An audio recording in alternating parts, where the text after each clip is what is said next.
Welcome to Tracing Your Family Roots. I'm Chuck Mason. With me today, my guest is Kostakos Pertanek, and Carol and her husband Gary are two of the co-directors of the Washington, D.C.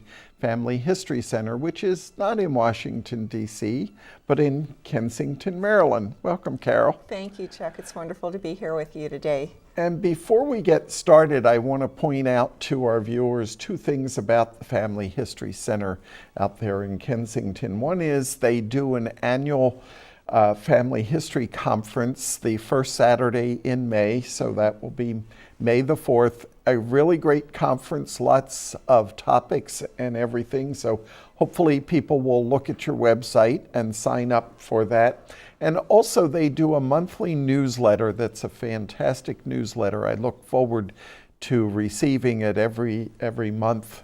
A lot of great, fantastic articles. And again, it's free, so hopefully our viewers will sign up and get the newsletter coming to them. We're going to talk about cool new features at FamilySearch today. FamilySearch's website is a fantastic website, lots of things, kind of like Ancestry, but the great thing about it is it's free. That's correct. It is free. So it doesn't cost us a dime. That's correct, and it will always be free. And I appreciate the opportunity to come and talk a little bit about some of the cool new features of FamilySearch. Being a FamilySearch volunteer, I am constantly working with the site and helping people to navigate the site. And I give a lot of presentations about FamilySearch, and it never fails. I can give a presentation today, and I can give one in 2 weeks, and I have to redo my presentation because the website is being enhanced on a regular basis, constantly on a regular basis. One of the things I would like to point out about FamilySearch is of all of the genealogy websites, the big ones, Ancestry, MyHeritage, FamilySearch has been collecting records for over 100 years. And they have the largest collection of records in Europe than any other of the genealogy websites. FamilySearch is in the process of digitizing all of their microfilm. They have 2.5 million rolls of microfilm, and they're in the process of being digitized and put online at the website at FamilySearch.org for free. So if you are searching overseas, you definitely want to go to FamilySearch and search the catalog. Just put in the name of the country that you're seeking and see what records are there. And through the catalog, you'll be able to, as soon as you find a record of interest to you, a film of interest, you will be able to see if it's digitized. And if it's digitized, it will say in red, this microfilm is digitized. To view it, click here. And you just click on the word here, and the image will come up. The image, if it's resident on FamilySearch, it'll come up right there on your computer. Some records need to be viewed at a Family History Center or an affiliate library. And the reason for that is that the repository that originally holds the records has not given permission for it to be viewed online on the internet, online for free. So yes, the record's digitized, yes, you can see it, but you may need to be at a Family History Center or an affiliate library in order to see that digital image. And what is an affiliate library? Because that's often confusing to people. It is. An affiliate library is a library that has arranged with FamilySearch to be able to access what is on their servers. And they have to meet certain criteria. I don't know the exact criteria, but they do have to meet certain criteria in order to do that. If they are a FamilySearch affiliate library, they will say, we're a FamilySearch affiliate library. And whatever you can view at a Family History Center, you can view there. Now, one of the things with the things that you have to go into a Family History Center, I tell people that there's usually a box of information with the numbers and everything that you want to make sure you take that with you so you can easily access. Right. So if record. you see something on your home computer and it says view this at a Family History Center, what you should do is just print that page. and or write down the name of the film, the number of the film, etc., so that when you go into a family history center, you don't have to duplicate your search. You've got the information right there, and you just go right on in. Now, one of the other ways that I like to play with FamilySearch is I do a search for people, and records will come up. And so there's two ways of doing it. If Absolutely. you know the area, you can go to the catalog and look at the film and find it that way. But also, I find, because sometimes I don't always know what there may be in a particular area where an ancestor is. So if I do a search for them, then it gives me the suggestions, kind of a little bit different from Ancestry, right. but it gives me hints that I can go through. And I've often found people that I didn't necessarily know were family members by doing that. Right, but remember that FamilySearch, of all the websites, FamilySearch is the only one that has browsable records, meaning that they have records on their site that are not name indexed. So if you only limit what you're looking for to a name search, you're going to overlook just millions of records that are not name indexed. So there are two ways to go into the FamilySearch site and look, which is not the topic of this discussion today. That's a whole other conversation, is how to get into the records that are browsable only and not name indexed. But today, let's chat for a little bit about what's new at FamilySearch. So the first slide that we're going to look at will show us the fact that when you log into FamilySearch, you now have what's called a personalized home screen.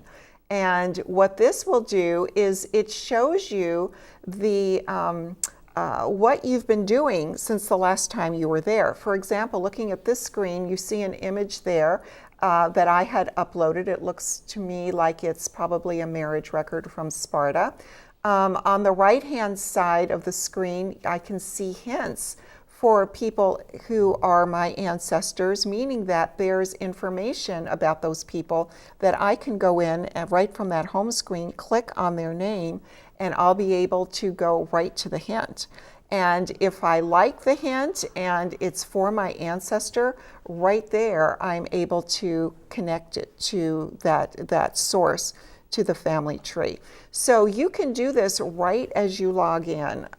You can also see that there is something called recommended tasks, which are suggestions from FamilySearch based on the hints and the people that you're working on. You may want, for instance, an example might be, there might be another child born in this family because the other children were born 2 years apart, and then there's a 6-year gap before the next children. So are you missing children, or could there have been a second marriage there? Perhaps the first husband or wife died and there was a second marriage. So you'll actually get hints. Or one of those, I tell students, when you have those gaps, think about the possibility of there being a child that died young. I mean, and New Jersey does ask this question on their birth records for a time period, but it's also asked on the 1900 and 1910 census, the number of children born to the mother and the number still living. And I have often found from that, but I also tell people when you have a birth pattern and you have that gap, think about exploring, and I say go to the death records, because you don't know, there may not be a birth certificate, but you don't know when there may be the birth or how you may find that, but the death certificate is more likely going to be something that's easy to come up with and find. That's a great hint. That's a great hint. Great. All right, so the next slide is going to show us something very, very cool that's brand new at FamilySearch. In our day of technology today, we love infographics. And FamilySearch will do an infographic for you with data pulled from the family tree for your family. So this is my little infographic. You can see that my ancestors were born in Greece in the US, big surprise, nobody born in Scandinavia or anywhere else. 12% of my ancestors emigrated to another country. The average age that they married at was 25. And the most common birth month was July, and they lived to an average age of 79. So this is just kind of like a fun, cute little infographic about that just aggregates the data for your direct line ancestors, not the brothers and sisters, but basically your direct line ancestors. And it's just a cute little thing. A lot of young people really like infographics. They're into it. So you see there's a blue button on the bottom of that infographic where you can share it right to Facebook and say, hey, so maybe if your kids or grandkids are interested in infographics and like these visuals, this might be a way to introduce them to family history in a fun way that they can relate to. And prevent the eyes from glazing over when you talk about family history. Correct. Which happens a lot. Absolutely, absolutely. So the next slide is very, very helpful. It's a new feature for FamilySearch where you can go directly to the hint for the ancestor, you can review it, and you can attach it. So the little blue icon to the right of the person's name, we saw that on 2 slides before on the home page where it was a list of people with their hints. Also on a person page, you will see that little blue icon, which means there's a hint for that person. So let's take a look at this for a minute. We see a man by the name of Michael Aretas, and there is a hint for a municipal death for him. It also, thanks to the indexing that's done by FamilySearch indexers, you can see it's not just his name, but the names have been extracted for his father, his mother, including her maiden name, and his wife. So what you can do right from this hint tab is you can click on review, and when you do, you'll see the next box come up, which is the red screen. That is a little more of the extracted information for that record. You can review that, and if you're sure that that's your person, you click on the blue bar, which says attach to the family tree, and then the last box below is an example of how you see that hint, the hint itself, and you see the information in the tree, and then you choose to compare and then attach that information. So that makes it very easy for people to take these hints and to review them and attach them to the tree. And when the hint is attached to the tree, it's not just the extracted information, but the image itself also comes over as part of that piece of information. So the beauty of this is that you can not only look at data to see if that is correct, but you can also see the original image that proves that the person is really that information really does belong to that person. So it's very handy to have that. Very handy to have that. So let's look at the next slide for the next new feature for FamilySearch, and it's the person page. One of the things that's very different about the family tree versus any other genealogy website is that this tree is a collaborative tree. The FamilySearch belief is that every person who was born in the world is unique. There was only one person born to these parents on this exact date, at this time, in this country, at this location, in this hospital, or at this home. And that person is the only person who ever lived who married this particular spouse and had these children and had this occupation and died at a specific time. In other words, we are unique. We may be one of billions of people ever lived on the face of the earth, but we are unique. So consequently, we have a space, we have a leaf or a space on the family tree of mankind.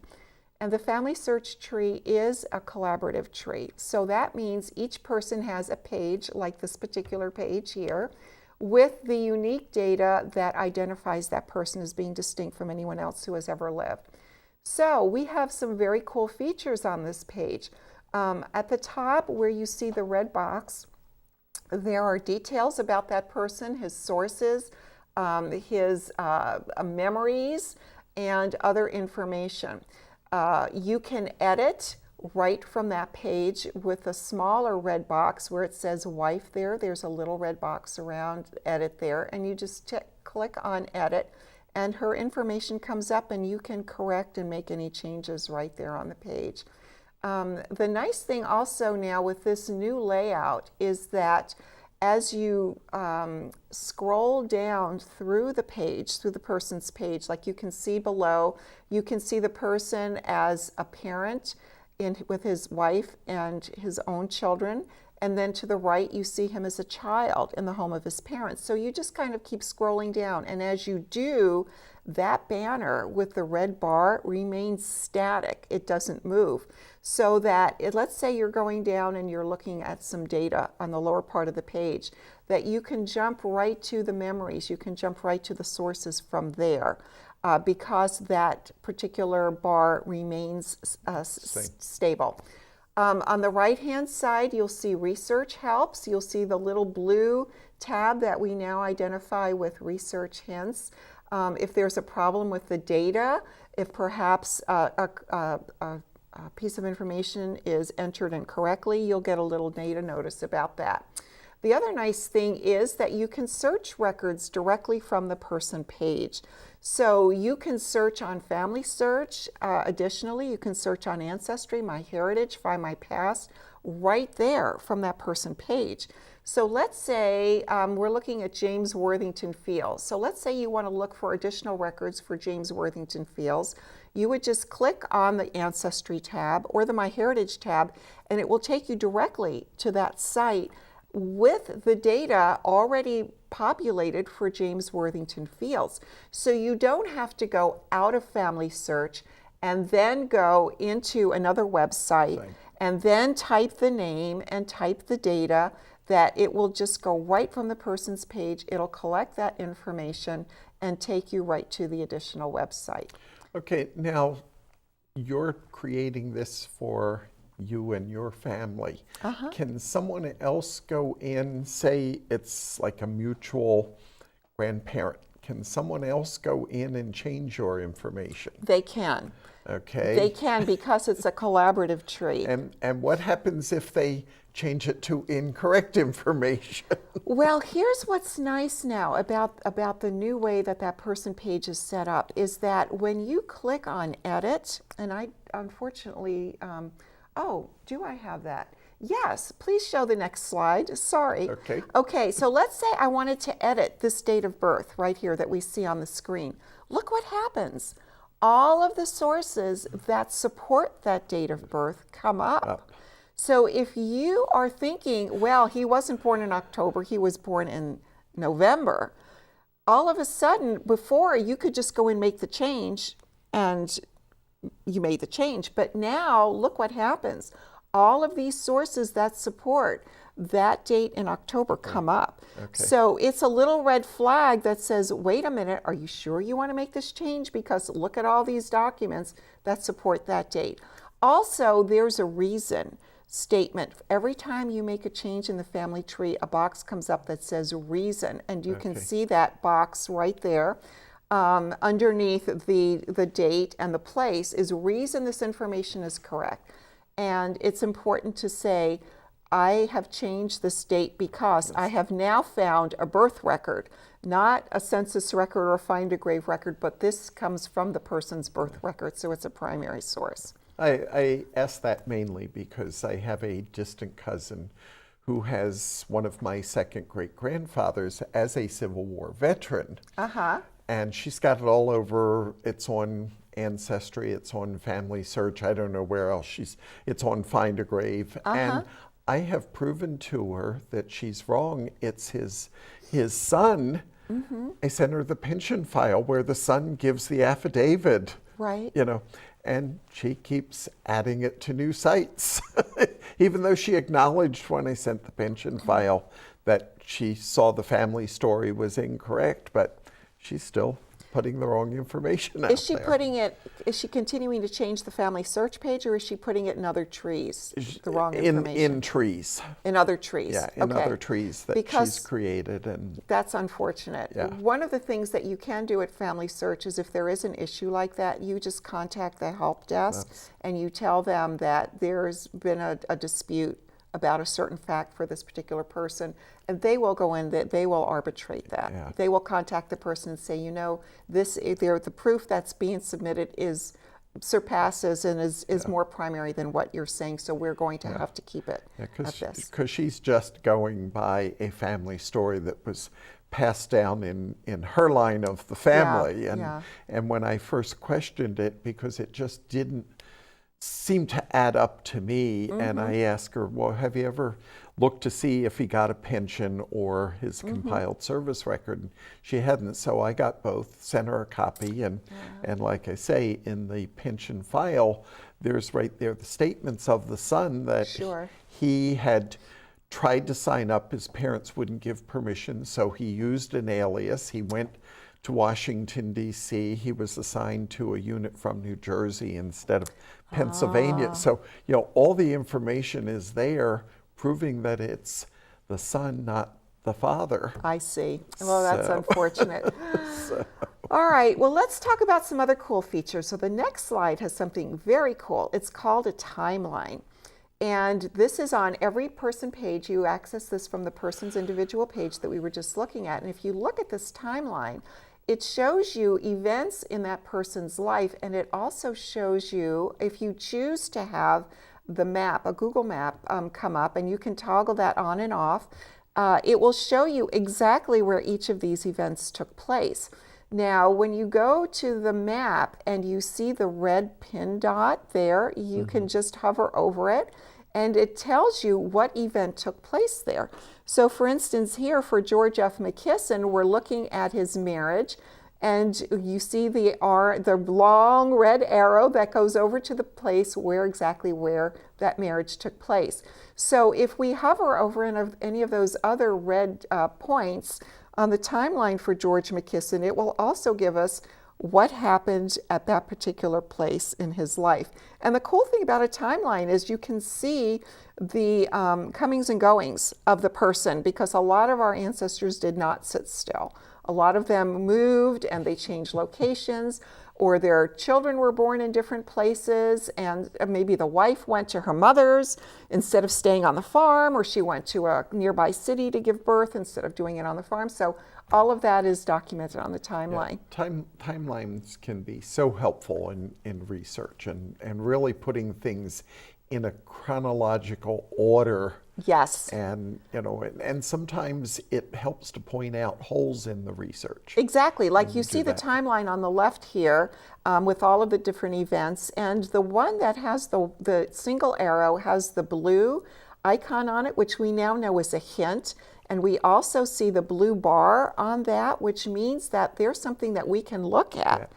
And as soon as we click on that blue bar, it will bring up the hint. We can look at it and we can attach it to the tree. So the timeline feature is very cool, and it's very visual for a lot of people. Be very helpful for them to point out things in their research that they need to look at. So let's go on to the next screen, which is the timeline with hints and different events. You can choose to show which events you want to see on that timeline on this particular screen. So let's go to the next screen as well, which is the search page has been reorganized. On the search page here on the right, you'll see where you can put in a search for somebody, just generally. Below that is the image-only historical records that we talked about at the beginning of our conversation, where sometimes these records are not name indexed yet, so you want to be sure to look at them. So be sure you look at image-only records for the area that you're interested in. On the left side, you will see learning courses, so if you want to learn more about how to research in that area, the information is right there on the screen. There's a link to the FamilySearch Wiki, which is a fabulous resource, information about anything that you want to know about researching in that particular state or country. And then if there are any indexing projects, they show up right there on that search page. So if you're searching in New York, maybe you want to do a little indexing to help with that project, and you can go right to that indexing project from that page. Yeah, the wikis are just great resources. I was really upset when they got rid of the printed books. Yes. You know, a number of years ago. Yes. And I wasn't really aware of the wiki. And then when I really found out about it, it's so much more helpful because things can be added and updated. Oh, yes, and it's being constantly updated. Yeah. So I see we just have a minute or two left. Let's look at the next slide because I would like to show people what's going on now mobilely. If you have a smartphone, you can download the Family Tree app, and you have access to everything that you can do on your computer. You can now do on your cell phone or your iPad or your tablet. Whether it's Android or iPhone, it doesn't matter. The app works beautifully in both. And the next slide will give you an idea of what you can do from the individual page on the Family Tree app. So this is my grandmother. You can see all her vital information. You can see the maps. You can see if there are any photos. You can even read notes that have been typed in for that particular individual. So these apps are very, very powerful. The next slide will show us the Memories app, which is a separate app from the Family Tree app. Again, these are free to download to your phone or your tablet. You can see your photos. If you've set up any albums, you can see what's in those albums. You can see all the documents that you've uploaded to FamilySearch and even audio files. So these mobile apps have made family history easy for us now to take with us wherever we go. Oh. We have our genealogy and we can work on it when we're sitting in the doctor's office or in line at the DMV. And we're out of time. But we are out of time. Thank you very much for being with us, Carol. This has been very informative. And as you say, everything is changing almost